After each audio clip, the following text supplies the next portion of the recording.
ஓம் Saravanabhava channel வாயிலாக உங்களை சந்திப்பதில் பெருமகிழ்ச்சி அடைகிறேன். இன்றைய பதிவு ஆகஸ்ட் மாத ராசி பலன்கள். முதலில் இந்த ஆகஸ்ட் மாதத்தினுடைய கிரக நிலைகளை பார்க்கலாம். அப்படி பார்க்கும் பொழுது ஆகஸ்ட் மாதம் 2ஆம் தேதி ரிஷபத்தில் இருக்கக்கூடிய செவ்வாய் பகவான் மிதுன மனைக்கு பெயர்ச்சியாகிறார். மிதுனமனையில் இருக்கக்கூடிய புதன் பகவான் பார்த்தீங்கன்னா ஆகஸ்ட் மாதம் 5ஆம் தேதி கடகமனைக்கு பயிற்சியாகிறது. மீண்டும் ஆகஸ்ட் மாதம் 22ஆம் தேதி புதன் பகவான் சிம்மமனைக்கு பயிற்சியாகிறது. இந்த குரு பகவானும் சூரியனும் பார்த்தீங்கன்னா ஆகஸ்ட் மாதம் 16ஆம் தேதி வரை இணைவு பெற்று கடகத்தில் உட்கார்ந்துருக்கு.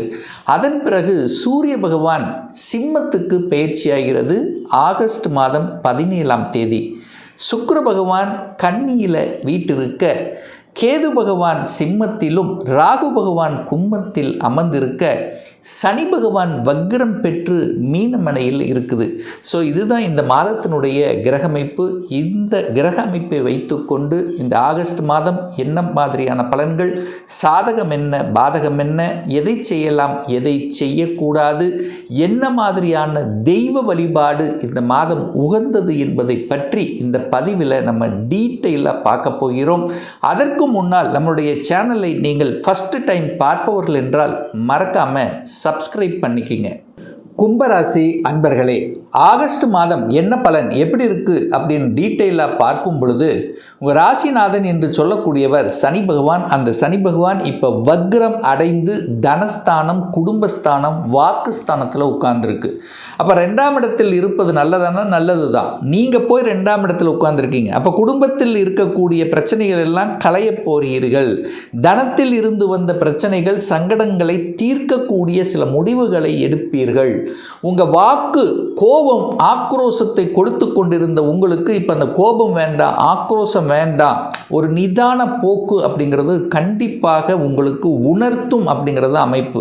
ஏன்னா 2ஆம் அதிபதியாக இருக்கக்கூடிய குரு பகவான் உச்சமாக இருந்து உங்களை பார்க்குறார். பெரிய மனிதர்களின் தொடர்புகள் உங்களுக்கு நிச்சயமாக ஏற்படுத்தும், அதில் எந்தவித மாற்று கருத்தும் இல்லை. ஆனால் உங்கள் ராசியில் ராகு பகவான் உட்கார்ந்துருக்கார். ஒரு சர்ப்ப கிரகம், ஒரு பாம்பு கிரகம் என்று சொல்லக்கூடிய ராகு பகவான் உங்கள் ராசியிலேயே உட்கார்ந்துருக்கு, அதாவது உங்கள் தலைமையிலேயே உட்கார்ந்துருக்கு அப்படிங்கிறத ஞாபகத்தில் வைத்துக் கொள்ளுங்கள். அப்போது நீங்கள் கும்ப ராசிங்கிறதுனால பிறக்கும் போது சந்திரன் அங்கே இருப்பார். அப்போ சந்திரன் மேலே இப்போ கோச்சாரத்தில் ராகு உட்கார்ந்துருக்கு. அப்போ சந்திரனுங்கிறது மனசு. அப்போ மனசை சில குழப்பங்கள் அடையக்கூடிய தன்மைகள்ங்கிறது இருக்கும். மனதாலும் உள்ளத்தாலும் உணர்வாலும் செயல்பாட்டாலும் ஒரு திருப்தியற்ற தன்மை இருக்கும். ஏதாவது ஒரு குழம்பிக் கொண்டிருக்கக்கூடிய, முடிவுகளை எடுக்க முடியாத சில ஏதாவது ஒரு மனசில் இருந்துட்டு, அதுவும் குறிப்பாக தாய், சந்திரனுங்கிறது தாய்ங்கிறது அதாவது சந்திரன் 6ஆம் அதிபதியாக வருகிறார். அப்போ தாய்க்கு ஹெல்த்தில் ஏதோ சின்ன சின்ன குறைபாடுகள் ஏற்படுத்தக்கூடிய, அல்லது தாய் சார்ந்த விஷயத்தில், தாய் வர்க்கம் சார்ந்த விஷயத்தில் சின்ன தொந்தரவுகள் கொடுத்து, அல்லது தாய் ரீதியில் இருந்து வந்த பிரச்சனைகளை எல்லாம் தீர்க்கக்கூடிய வகையில் இந்த மாதம் நிச்சயமாக அமையப்போகுது இந்த கும்பராசி அன்பர்களுக்கு. அதே சமயத்தில் பணம், பொருளாதாரத்தில் எந்த குறைபாடும் ஏற்படுத்த போவதில்லை. ஏன்னா குரு தான் 2ஆம் அதிபதி, குடும்பாதிபதி, தனாதிபதி, வாக்காதிபதி என்று சொல்லக்கூடியவர் இந்த கும்பத்துக்கு குரு பகவான் தான். அந்த குரு பகவான் உச்சமாக அமர்ந்திருக்கார். உச்சமாகி அமர்ந்து கொண்டு தனது பாக்கிய பார்வையாக அந்த 2ஆம் இடத்தை பார்த்து வலுப்படுத்துகிறார். அப்போ தனம் உங்களை தேடி வருகிறது அப்படின்னு அர்த்தம். அப்போ உங்களுடைய முயற்சியால், உங்களுடைய தன்னம்பிக்கையால், நீங்கள் செய்யக்கூடிய செயல்களால் அல்லது வேலையால் பொருளாதார ஏற்றத்தை கொடுக்கக்கூடிய தன்மை இருக்கு. அதற்கான வாய்ப்புகள் உங்களுக்கு தேடி வரக்கூடிய அமைப்பும் இந்த மாதம் ஆகஸ்ட் மாதம் உண்டு. முயற்சி ஸ்தானத்தின் அதிபதி, தைரிய வீரியத்தை கொடுக்கக்கூடியவர் யாருன்னா செவ்வாய் பகவான். அவர் 5ஆம் இடத்தில் இருக்கார். 5ஆம் இடத்திலிருந்து 11ஆம் இடத்தை பார்ப்பது ஒரு நல்ல அமைப்பு. அப்போ தைரியமாக, வீரியமாக, நுணுக்கமாக எதையும் செயலாற்றக்கூடிய தன்மை இருக்கும். என்ன, சின்ன சின்ன விஷயத்தில் சில சமயங்களில் கோபம், ஆக்ரோஷம் என்பது தலை காட்டும். அந்த கோபத்தையும் ஆக்ரோஷத்தையும் குறைத்து கொண்டாலே போதுமானது அப்படிங்கிறத ஞாபகத்தில் வச்சுக்கோங்க. அதே சமயத்தில் பிரயாணங்கள் ஏற்படும். தூரதேச பிரயாணங்கள் பிரயாணங்களுக்கு சென்று வரக்கூடிய வாய்ப்புகள் அல்லது சிறு தூர பிரயாணங்கள் வரக்கூடிய வாய்ப்புகள், புதிய ஒப்பந்தங்கள் கிடைக்கக்கூடிய சந்தர்ப்பங்கள், புதனோடு சேர்ந்திருக்கிறதுனால புத்திசாலித்தனமாக செயல்படுத்தக்கூடிய அமைப்பு, சகோதர வகையில் இருந்து வந்த பிணக்குகள் இதெல்லாம் தீர்க்கக்கூடிய அமைப்பு, அது பூர்வீகம் சார்ந்த விஷயத்தில் நெடு நாட்களாக உங்கள் கனவுல சொத்து பிரச்சனை, பாக பிரச்சனை இதெல்லாம் ஒரு சுமூகமாக தீர்வு ஏற்பட்டு அதாவது அந்த மனக்கசப்புகள் எல்லாம் விலகக்கூடிய தன்மையும் இந்த மாதம் இருக்கிறது இந்த கும்பராசி அன்பர்களுக்கு. 4ஆம் அதிபதி சுகத்தை தரக்கூடியவன் சுக்கிரன். அவர் சுக்கிரன் போய் இப்போ நீச்சமாக உட்கார்ந்திருக்கார். சுக்கிரன் நீச்சம் என்றால் தியானத்தில் இருப்பதைப் போல. அப்போ 4ஆம் அதிபதியாக இருக்கக்கூடிய சுக்கிரன் போய் 8ல் மறைந்திருக்கின்ற காரணத்தாலும் 4 என்பது வீடு, வண்டி, வாகனம், அசையா சொத்துக்களை குறிக்கக்கூடிய இடம் அந்த 4ஆம் இடம்தான். அப்போ வாகனத்துக்கு காரக கிரகம் அதே சுக்கிரன். அப்போது வாகன ஸ்தானத்தின் அதிபதி சுக்கிரன். அப்புறம் 2 நீச்சமாக இருக்கும்போது வாகன சார்ந்த விஷயத்தில் அல்லது வாகனம் இயக்குகின்ற விஷயத்தில் அல்லது இரவு நேர பயணங்களை முற்றிலுமாக தவிர்ப்பது இந்த கும்பத்துக்கு நல்லது என்பதை மனதில் பதிய வைத்து கொள்ளுங்கள். அதே சமயத்தில் இடம் வாங்கக்கூடிய யோகம் உண்டான்னா உண்டு. இடம் வாங்கிறது, நிலம் வாங்கிறது, வீடு வாங்கிறது, வண்டி வாகனங்கள் வாங்கக்கூடிய தன்மையெல்லாம் உண்டு.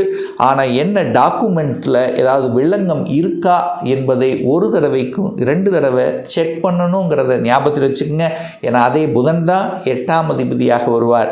எழுத்துக்கு காரக கிரகம் புதன், ரிஜிஸ்ட்ரேஷன் காரண கிரகமான புதனாக இருக்கிறதுனால அந்த ரிஜிஸ்ட்ரேஷன் சுக்கிரன் போய் 8ல் மறைஞ்சிருக்கிறதுனால நீங்கள் சனி என்கின்ற உங்கள் ராசி அதிபதி 8ஆம் இடத்தை பார்க்கின்ற காரணத்தால் அதில் மட்டும் கொஞ்சம் கவனத்தோடு செயல்படுவது சிறப்பு. 5ஆம் அதிபதியாக இருக்கக்கூடிய புதன் பகவான் ஆட்சி பலத்தோட வலிமையாக உட்கார்ந்திருக்கார். அவர் குருவோடு சேரப்போகிறார். அப்போ குழந்தைகள் நலன் நன்றாக இருக்க போகிறது, குழந்தைகள் நன்றாக படிக்கப் போகிறது, குழந்தைகள் ஆசைப்பட்ட கோர்ஸ் கல்வி முறையை படிக்கக்கூடிய அமைப்பு, குழந்தைகள் வெளிநாட்டில் சென்று படிக்கக்கூடிய யோகங்கள் இதெல்லாமே நல்லா இருக்குது. ஏன்னா குழந்தைக்கு காரக கிரகமான குரு பகவான் உச்சத்தன்மையிலிருந்து 12ஆம் இடத்தை பார்க்குறார். அப்போ குழந்தைகள் உங்கள் ஊரை விட்டு, பிறந்த ஊரை விட்டு வெளியே சென்று படிக்க அல்லது வெளியே சென்று வேலை பார்க்கக்கூடிய சந்தர்ப்ப சூழ்நிலைகளை நிச்சயமாக உருவாக்கும். அல்லது வேலை தேடிக்கொண்டிருக்கக்கூடிய கும்பராசி என்பவர்கள் கண்டிப்பாக வெளிநாட்டு தொடர்புடைய MNC கம்பெனி தொடர்புடைய கம்பெனியில் வேலை பார்க்கக்கூடிய அமைப்பு அப்படிங்கிறது பிரகாசமாக இருக்கிறது இந்த மாதம்.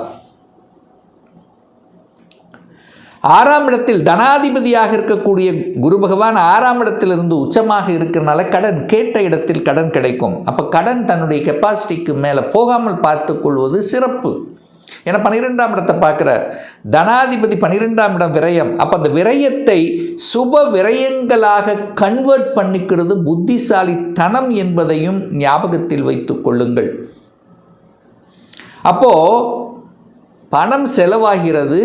அந்த செலவாகக்கூடிய அந்த தன்மையை தவிர்த்து விட்டு சுப விஷயங்கள், திருமணம் சார்ந்த விஷயங்கள், குழந்தைகள் படிப்பு சார்ந்த செலவுகள் அல்லது திருமணம் சார்ந்த செலவுகள், இந்த மாதிரி செலவுகள் அல்லது இடம் வாங்கிறது, வீடு வாங்கிறது, இந்த மாதிரி விஷயத்தில் இன்வெஸ்ட் பண்ணுவது புத்திசாலித்தனம் கும்பராசி அன்பர்கள். திருமணம் சார்ந்த சுப காரியங்கள் நன்றாக இருக்குமா அப்படின்னா இந்த மாதம் ஆகஸ்ட் மாதம் 17ஆம் தேதி சூரிய பகவான் 7ஆம் இடத்துல வந்து அமர்கிறார். 7க்குரியவன் 7ஆம் இடத்திலேயே ஆட்சி பலத்தோட வலிமையாக இருக்கார். இந்த 1 வருஷத்துக்கு அப்புறம் 7ஆம் இடத்துல வந்து அமரப்போகிறார். அப்போ அங்கே கேது இருக்குது. சில தடைகள் இருந்தாலும் கண்டிப்பாக திருமண பாக்கியத்தை கொடுக்கக்கூடிய அமைப்புங்கிறது இந்த கும்பத்துக்கு நிறையவே இருக்குது. அப்போது இந்த ஆகஸ்ட் மாதம் 17க்கு அப்புறம் திருமண தடை விலகப் போகிறது. திருமணம் சார்ந்த விஷயம் என்ன, குடும்பாதிபதி குரு 6ல் இருந்தாலும் 2ஆம் இடத்தை பார்க்கிறார். 2ஆம் இடம் என்பது குடும்பத்தை அமைத்து கொடுக்கக்கூடிய அமைப்பு அல்லது குடும்பத்தில் ஒரு உறுப்பினரை இணைக்கக்கூடிய நிகழ்வு. அப்போ திருமண சுப காரியங்கள் நடக்கும். அல்லது குழந்தை பாக்கியம் இல்லாத தம்பதிகளுக்கு குழந்தை பாக்கியத்தை கொடுக்கக்கூடிய அமைப்பும் இந்த ஆகஸ்ட் மாதம் நல்லபடியாக இருக்கிறது. ஏன்னா குழந்தை ஸ்தானத்தின் அதிபதியாக இருக்கக்கூடிய புதன் பகவான் ஆட்சி பலத்தோட வலிமையாக இருக்கார். குழந்தை காரக கிரகமான குரு பகவான் உச்சமாக வலிமையாக இருக்கிறது. இந்த மாதம் குழந்தை காரக கிரகமும் 5ஆம் அதிபதியும் இணைவு பெற்று குடும்பஸ்தானத்தை பார்க்கறதுனால குடும்பத்தில் உறுப்பினர், அப்போ குடும்பத்தில் ஒரு இணைப்பு, ஒரு நபர் புதிதாக வந்து இணையப் போகிறார் அப்படின்னு அர்த்தம். அப்போ குழந்தை பாக்கியம் உண்டு. அப்போ 9ஆம் அதிபதி 8ல் போய் மறைகிறார். அப்போ 9 வந்து தந்தையை குறிக்கக்கூடிய கிரகம். அப்போ தந்தையை குறிக்கக்கூடிய கிரகம் தனக்கு 12ல் போயிருந்தால் தந்தைக்கு செலவு ஏற்படும். தந்தைக்கு செலவு என்ன, வயதாகிட்டதுன்னா சில உடல்நல தொந்தரவு இல்லை ஆஸ்பத்திரி செலவு ஏதாவது ஒன்று இருக்கும். பட் பாதிப்பு என்பது நிச்சயம் இல்லை. ஏன்னா சூரியன் கேதுவோடு வந்து இணைகிறார். அப்போ சின்ன சின்ன தொந்தரவுகள் என்பது இந்த மூட்டு வலி, கால் வலி, சுக்கிரன் 8ல் உட்கார்ந்திருக்கார், சுகர் கொடுக்கக்கூடிய அமைப்பு, இந்த மாதிரி சின்ன சின்ன ஒரு தொந்தரவு உபத்திரவங்கிறது இருக்கும்.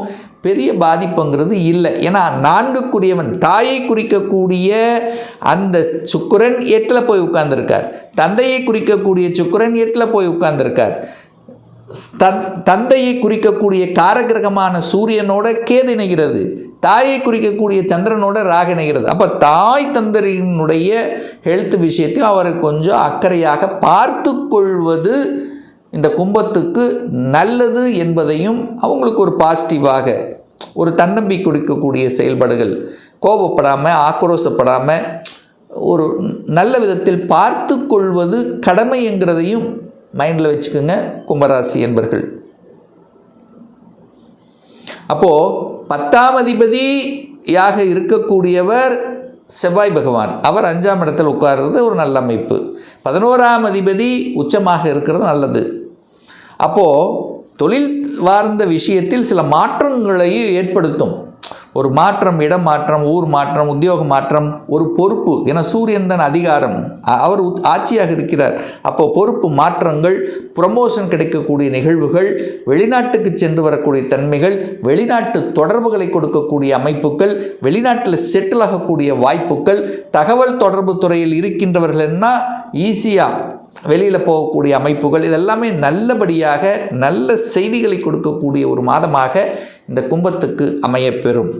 இன்னும் ஒரு துல்லிய பலன், உங்கள் ஜாதகத்தில் கிரகங்கள் எப்படி இருக்குது, என்ன மாதிரியான ஆதிபத்தியம் பெற்றிருக்கு, எத்தனை டிகிரியில் இருக்குது, இப்போ நடப்பு தசாநாதன், புத்திநாதன், அந்தர்நாதன், சூட்சமநாதன் எப்படி இருக்குது என்பதை பொறுத்து நீங்கள் கேட்கக்கூடிய எந்த கேள்வியாக இருந்தாலும் சரி, இந்த 2026 சொந்த தொழில் செய்வதற்குண்டான விதி கொடுப்பினை உங்கள் ஜாதகத்தில் இருக்கா, அப்படி இருக்கக்கூடிய பட்சத்தில் எப்போ நம்ம சொந்த தொழிலை ஆரம்பிக்கலாம், திருமணம் தடைப்பட்டு கொண்டே இருக்கு, எப்போ சார் திருமணம் நடக்கும், எந்த கோர்ஸ் படிப்பதற்குண்டான கொடுப்பினை நம்முடைய ஜாதகத்தில் இருக்குது, எந்த கோர்ஸ் படித்தா நம்முடைய ஃப்யூச்சர் நன்றாக இருக்கும், எப்போ இடமாற்றம் கிடைக்கும், எப்போ நான் வீடு கட்டுவேன், எப்போ குழந்தை பாக்கியம் கிடைக்கும், இது போன்ற கேள்விகளுக்கு துல்லியமான பதிலை நம்மால் கூற முடியும்.